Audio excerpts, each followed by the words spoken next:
Fa anisan'ny nandray anjara tamin'ity lalao androany tetsy Mahamasina ity ihany koa ireo mpilalao zokiny izay mivondrona ao anatin'ny fikambanana Fimpirizo, nampiseho ny fahaiza-manaony ireo mpilalao fahiny ary dia nampitolagaga ireo mpijery baolina tonga tetsy Mahamasina ny fahaizan'izy ireo. Samy nanamafy ireo mpilalao zokiny ireo fa dia tombontsoa lehibe ho azy ireo indray ny fiverenana kianja na dia ny lafin'ny fahasalamana fotsiny ihany azy. Deo rahantsika ary ny lalaon'ireo mpilalao zokiny ireo.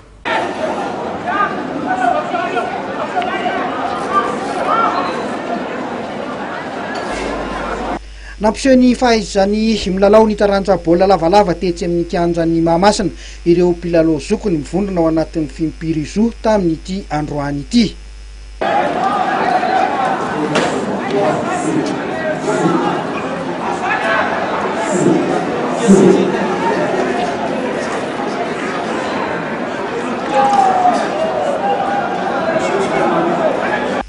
Lalao ara-piralahiana ihany izy ity ka anjara ekipa roa ireo mpikambana ao anatin'ny Fimpirizo, nizara Sokajy A sy Sokajy B.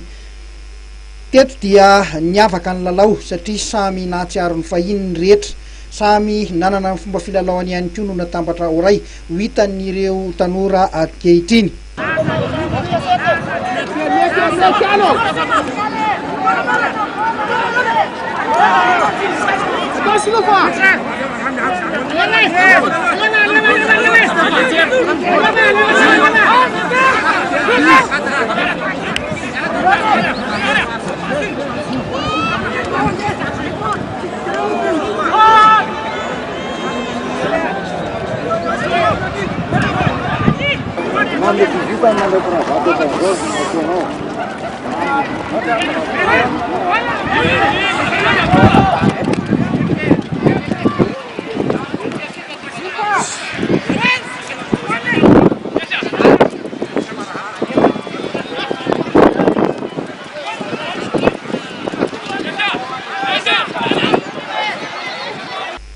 Nisaraka atamin'ny isa 5 no 6 teto ny rotota tao anatin'ny fotoana ara-dalàna ka ny ekipa A no nandresy ny ekipa B.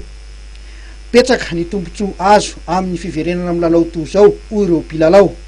Christian, tafaverina ao anatin'ny lalao mitantana n'ity vétéran ihany ity ihany koa. Nanahoana aloha tamin'ny akaberiny fahitanao an'ilay lalao androany teto Mahamasina? Ny lalao teto Mahamasina aloha zany mahafinaritra. Na dia pralary izay rehetrarehetra ireo satria ao anatina vondrona anankiray ihany ao anatin'ireo Sokajy Vétéran dia mitenentenenina zany mbo hoe le matoritory ihany anatin'ilay mihoatra ny 10 taona sy ny latsaky ny 10 taona zany mbo engaviana ihany amin'ny fanentanana hoe feny mikandra amin'ny akisaky ny alarobia 12 sy ny azoma 12 ary le izy efa mijoro ara-pandrakana ary sorana mihitsy amin'ny misy ohatr'izao ny fédération malagasy ny rugby sy ny mpilalao rugby rehetrarehetra mbo manana favondronana kely an'ilay izy. Niverina ny lalao indray aty ambony kianja, nanahoana tamin'ny ankapobeny ny lalao tamin'ilay aty amin'ny Sokajy zokiny?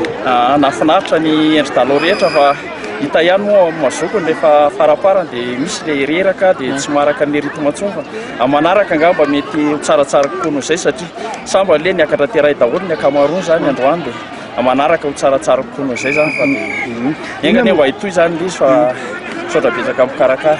Inona ny tombontsoa mety ho azonao manokana amin'ny fiverenana amin'ny filalaovana ny ankianja ohatr'izao? Ny tombontsoa aloha dia mety ho lavitra zany hoe anakakaizana ny dokotera hoe fitsaboana zany indrindra fa ny aretina madinidinika sy ny karazany fa hafa ihany zany mitsemboka. Izay zany ny avantage dia miaraka ny namana hatramin'izay indray fakahita eto ambony terrain ilay izay fafinaretana. Itoy ary tsy hijanona tsony ity lalao ho an'ny rugby zokiny ity. Araka ny fantatra dia tafiditra eo anivon'ny fifaninanana aty amin'ny ranomasimbe indianina sy eo Afrika ihany koa ity rugby zokiny ity araka ny nambaran'ny filohan'ny fédération Marcel Rakotomalala.